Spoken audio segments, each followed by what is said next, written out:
Hey y'all. Yeah. Hey y'all. I hope everybody doing okay. Thank you, people. Continue to get your membership. It's not for $2.99 a month. And that's one way you can help the channel by liking and subscribing as well. And I appreciate your comments. Keep pouring those comments in on these contents. Thank you, y'all.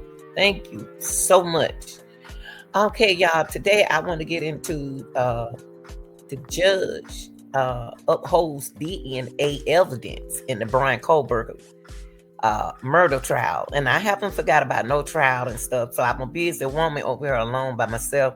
So some of my news gonna be a little late. Some are gonna be on time because I'm covering other cases. Okay.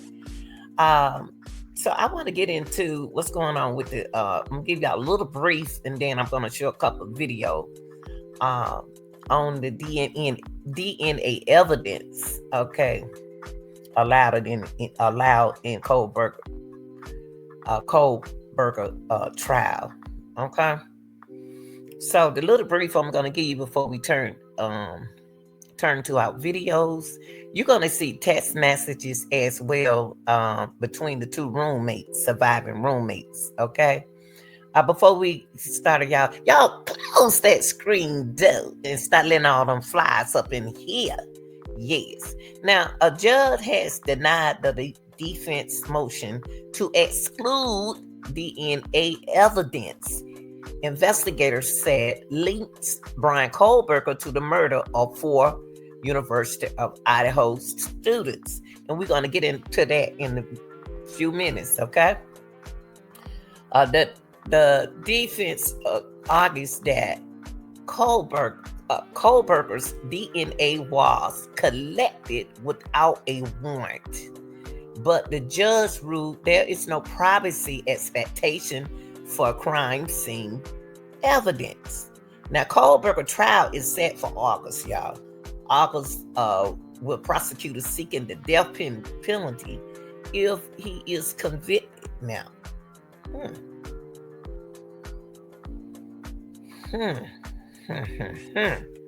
Now, y'all remember how they got his DNA, right? Okay.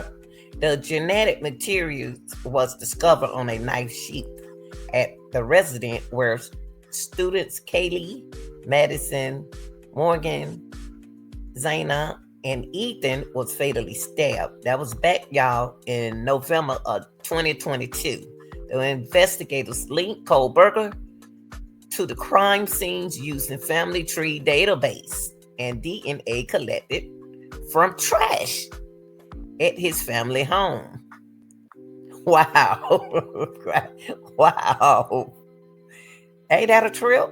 But what they saying, y'all, is the defense, they argue that Kohberger constitutionally rights against unreasonable search and seizure were violated, as his DNA was obtained without a warrant. But if they did his DNA in that matter, I don't know how they're gonna do this, y'all.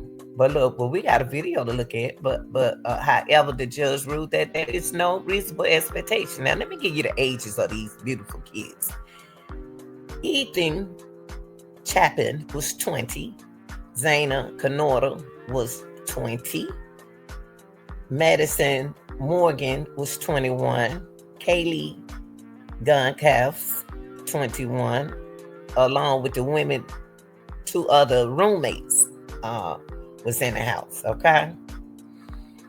Now, the Kaylee family released the following statement after ruling. They said, "Praise the Lord. All the motion to suppress and Frank's motion have been denied. It's always a double-edged sword waiting. You want the right decision to be made, but you also want them to be made quickly. We are thankful to the court for a timely decision and appreciate the work prosecution has put in thus far. In the big picture of life, justice is just moments away. Thanks again for all of your support and love for our family. That was the Guff um, Haley family said. Okay. So now what we're gonna do, y'all, I'm gonna take y'all to a lot of things that we some documents, text messages, DNA. We're gonna get into that with using the video, okay? And y'all, thank you. Like I said again, thanks for your hard work over here, and thanks for supporting the channel. Cause I put my feet down in these contents, okay? And thank you for joining the channel. Like, share, and subscribe. Hope y'all enjoy the video. Once again, thanks.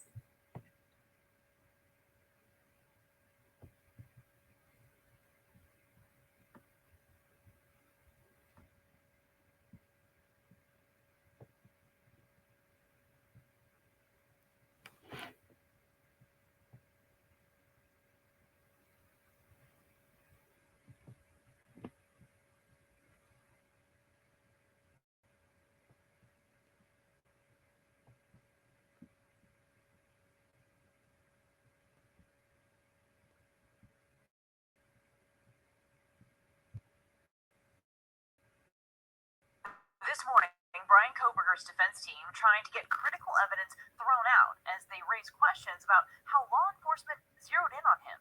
His attorneys taking aim at DNA analysis known as investigative genetic genealogy, a process that involves entering DNA profiles into public databases to find relatives and narrow the list of potential suspects. Prosecutors tying Kohberger to the quadruple murders after they say his DNA was found on a button snap of a knife sheath found at the scene. The argument for the defense as to why the DNA should be thrown out is less about the result pointing to Bryan Kohberger, but more science. It was mid-November 2022 when prosecutors say Kohberger, a former PhD student, entered an off-campus apartment and fatally stabbed Kaylee Gonzalez, Madison Mogan, Xana Kernodle, and Ethan Chapin. A not guilty plea has been entered on his behalf. Kohberger's attorneys now file to unseal evidence and make hearings public to combat what they say is an overwhelming public sentiment of his guilt. Now, overnight, we did learn that much of Thursday and Friday's hearings will, in fact, be private. Parts of it will be live streamed. Okay. It's one of my research. Go another one.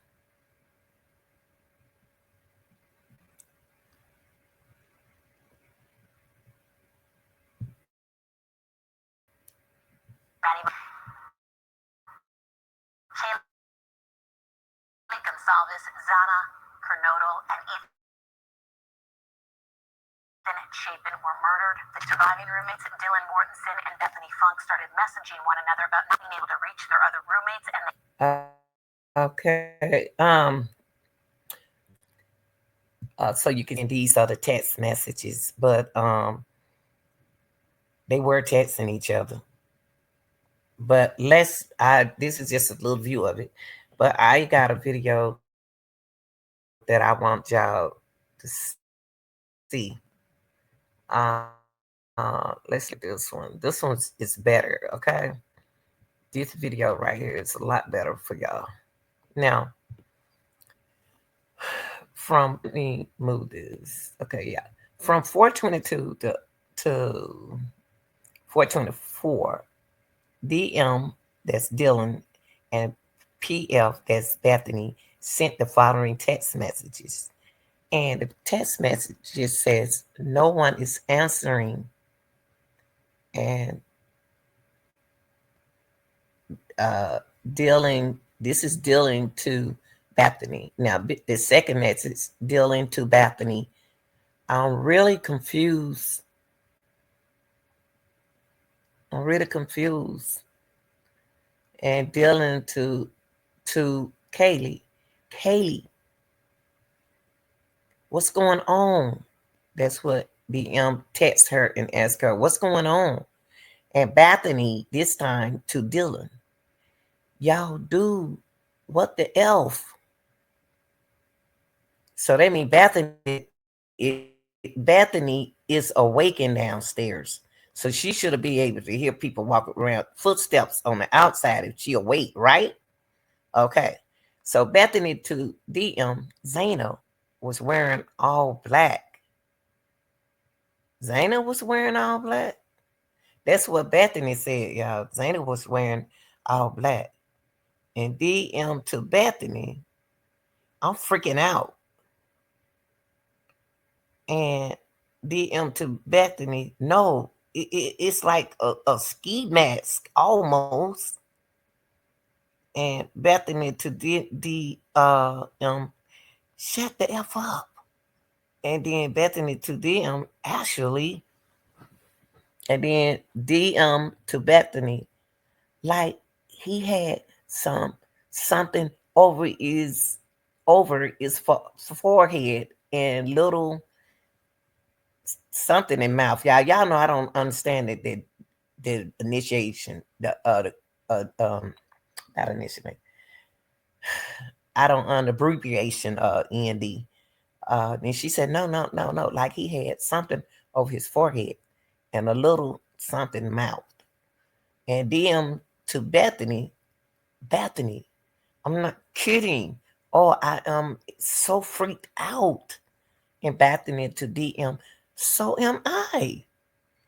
DM to Bethany, my phone is going to die.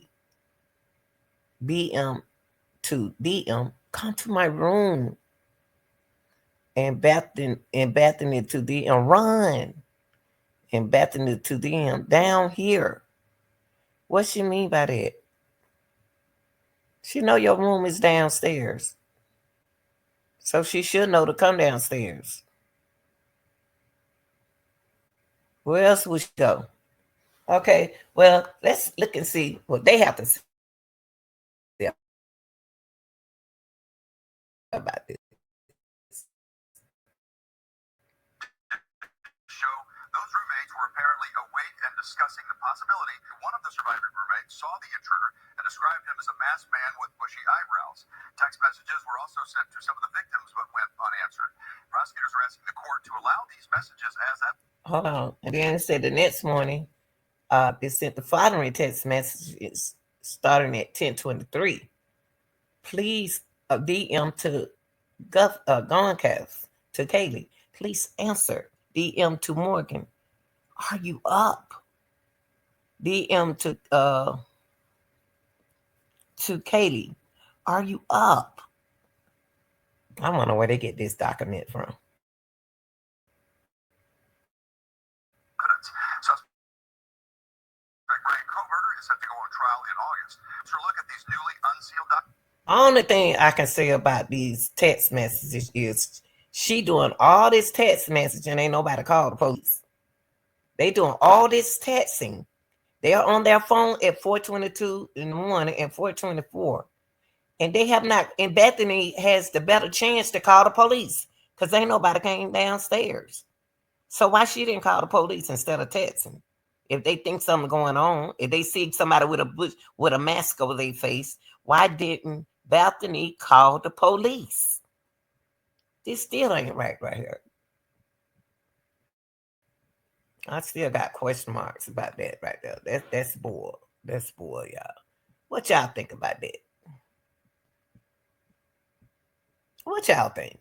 I don't know about that, y'all. I don't know about that. Now I want to see about. Okay, I already said it there.